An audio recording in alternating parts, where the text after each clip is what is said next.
Hi sir, welcome to my show again. Thank you so much. Thank you అండి. Thank you. And నాకు ఇది చాలా too much. ఇది మీరు సాయంత్రం ఫ్లైట్ పెట్టుకొని నాకు ఒక బిఫోర్ ఒక గంట ముందు ఇస్తాను ప్రామిస్ చేశాను. ఏ గంటలతో పీకుతూ ఉంటుంది అందుకని. అది కాకుండా ఇంకోటి మొన్న రెగ్యులర్గా 3-4 గంటలు ఇంటర్వ్యూ చేసి నన్ను ఒక అర్ధగంట ఇంటర్వ్యూ చేయమని పెట్టడం నాకు పెద్ద టెస్ట్ కూడా అది. Very sorry. మీరు మాత్రం 3 గంటల సినిమా మళ్ళీ వచ్చాక 6 hours వేసుకున్నాను మనం. Right, thank you sir.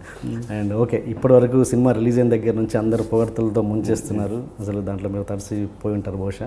Of course నేను సినిమా మీకు పర్సనల్గా ఎన్నోసార్లు ఫోన్ చేసి చెప్పాను, సినిమా చాలా బాగుంది అండ్ రివ్యూ కూడా ఇచ్చాను. మీ రివ్యూ కూడా చాలా బాగుంది. బట్ ఓకే, ప్రతి క్యారెక్టర్ ఇంట్రడ్యూస్ చేస్తూ చాలా బాగుంది. థ్యాంక్స్ అండి. Thank you so much sir.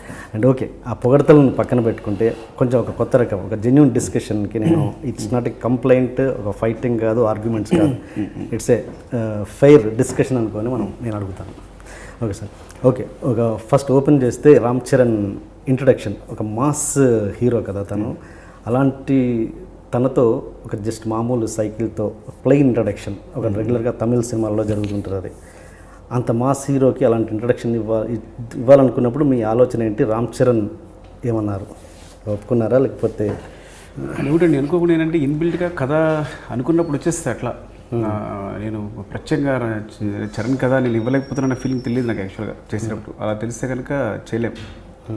కథ చెప్పే విధానం ఏంటంటే వాడు హీరో దేనికోసమో నేను వెతుకుతూ వెళ్తూ ఉండాలి, దేనికోసం ఇచ్చేస్తున్నట్టు ఆతృత ఉండాలి అనే ఫీలింగ్ తప్ప మీరు చెప్తేనే కానీ నిజంగా నా బ్రెయిన్లో అది లేదు. ఇది ఐ మీన్ ఇట్ ఏంటి, నేను తనకి సెపరేట్ ఇంట్రడక్షన్ ఇవ్వలేకపోయాను అనుకోలే. అలా అనుకోలేదు యాక్చువల్గా. అయితే ఏంటంటే నేనేమనుకున్నానంటే నేను మంచి ఇంట్రడక్షన్ అంటే డైరెక్ట్గా టాప్ యాంగిల్ నుంచి ఆయన సౌండ్ మాత్రం వినిపిస్తుంటుంది. ఆ నెమ్మదిగా ఎవరో సైకిల్ తొక్కుతున్నారు అలా వెళ్ళి నెమ్మదిగా ఎవరు తొక్కుతున్నారని రివీల్ చేస్తే తన ఎక్స్ప్రెషన్ చూపించి రివీల్ చేద్దాం అనేది పెద్ద ఇంట్రడక్షన్ అనుకున్నాను నేను యాక్చువల్గా. ఓకే, సో మేబీ అది గట్టిగా నమ్మడం వల్ల నేను మళ్ళీ అది అంత కాన్ఫిడెంట్గా తీసాను. Okay okay. అండ్ ఆ షార్ట్ అది ఎన్ని టేక్స్ తీసుకున్నారు? అది ఆల్మోస్ట్ అంటే టూ షార్ట్స్లో కట్ అయినట్టుంది. ఎన్ని టేక్స్ తీసుకున్నారు అక్కడ నుంచి వచ్చి అతని ఫేస్ రివీల్ అయ్యేంత వరకు? యాక్చువల్లీ ఏంటంటే ఫ్లైకమ్తో చేసాం ముందు, చేసి ఒక 4-5 టేక్స్ చేసాం. చేసినప్పుడు వర్కౌట్ అవట్లా, అంటే అంతవరకు వెళ్తుంది కానీ తన దగ్గరికి వెళ్ళి రివీల్ అవ్వడం కష్టమైపోతుంది. అప్పుడు కట్ అవుతుంది. సో అప్పుడు ఏం చేసామంటే గ్రాఫిక్స్కి వెళ్ళాం, సీజీకి వెళ్ళాం. అంటే సీజీ యాక్చువల్లీ సొంత బాగా చేశారు సీజీ అని తెలియకుండా. అయితే రిఫరెన్స్ ఉంది వాళ్ళకి. ఓకే, ఎలా అట్మాస్ఫియర్ చిన్న రిఫరెన్స్ ఉంది. సో లైటింగ్ రిఫరెన్స్ కానీ చుట్టూ అట్మాస్ఫియర్ రిఫరెన్స్ కానీ అంత ఉంది. So it is CGI actually. అయితే అది ఆ క్వశ్చన్ అది ఉంది, ఈ మొత్తం సినిమాలో సీజీ వర్క్ ఎక్కడెక్కడ ఉంది అన్నది. ఇక్కడ కాకుండా ఇంకా ఉందా? ఇక్కడ ఉంది, తెలియకుండా ఉంటుంది మీకు. బాగా చేశారు అయితే నిజంగా. సీజీ అంటే ఇది నమ్మలేకపోతున్నాం అంతా. ఒకటే వాళ్ళు చేశారు, చాలా బాగా చేశారు. యుగంధర్ యాక్చువల్లీ.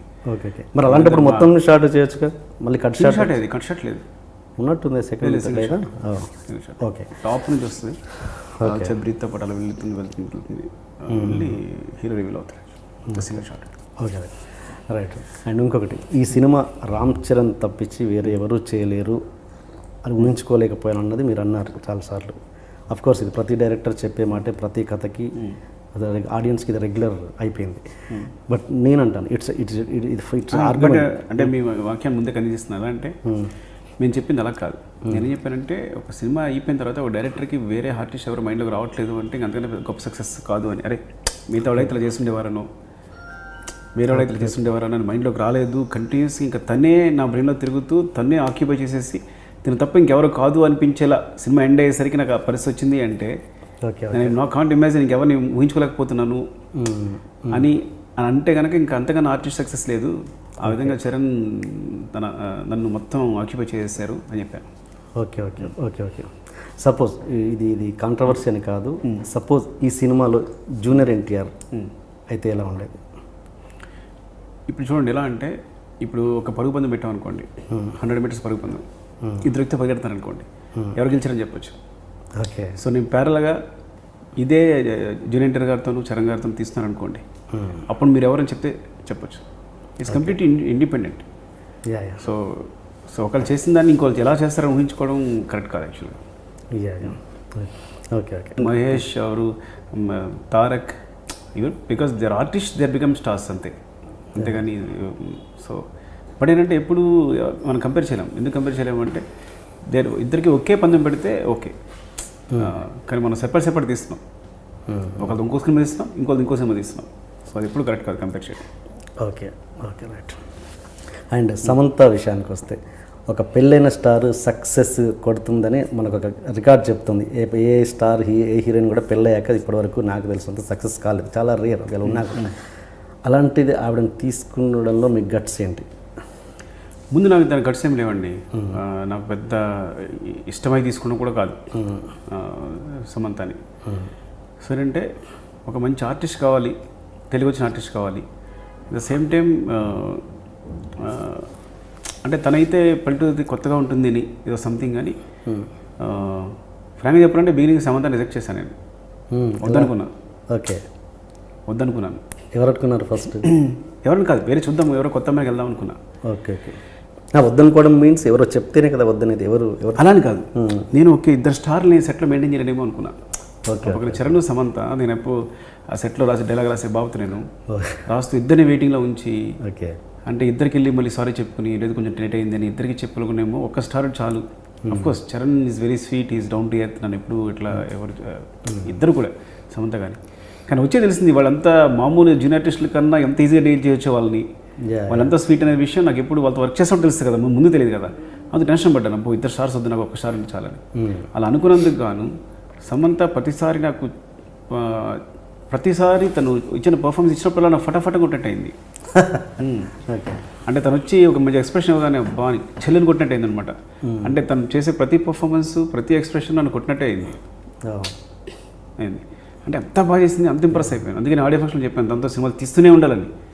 ఆ లైఫ్ లాంగ్ తను 30 years ఏజ్ వస్తే 30 years ఉన్న అమ్మాయిలాగా, 40 years వస్తే 40 years ఉన్న అమ్మాయి తీస్తూనే ఉండాలనిపించింది చెప్పాను. అంటే అంత ఇంప్రెస్ అయిపోయాను. ఇద్దరు ది బెస్ట్ అండి, Ram Charan the best so far. And ఇంకొకటి, మామూలుగా హీరోయిన్ తోటి లిప్ లాక్ అన్నది ఓకే ఇట్స్ కామన్. అండ్ పెళ్ళైన తర్వాత ఒక లిప్ లాక్ సీన్ పెట్టేటప్పుడు మీరు ఎంత ఇబ్బంది పడ్డారు? ఏమన్నా చెప్పే విషయంలో కన్వే చేయడం విషయం అంటే ఆర్ట్ ఫామ్ అండి. ఆర్ట్ ఫామ్ని ఎప్పుడు అసలు ఇలాంటి క్వశ్చన్ చేయకూడదు. ఓకే, ఆర్ట్ ఫామ్లో నిజంగా అది రిక్వైర్డా కాదని చూస్తే కంప్లీట్లీ రిక్వైర్డ్ కాకపోతే నేను వాళ్ళని కన్విన్స్ చేయలేను.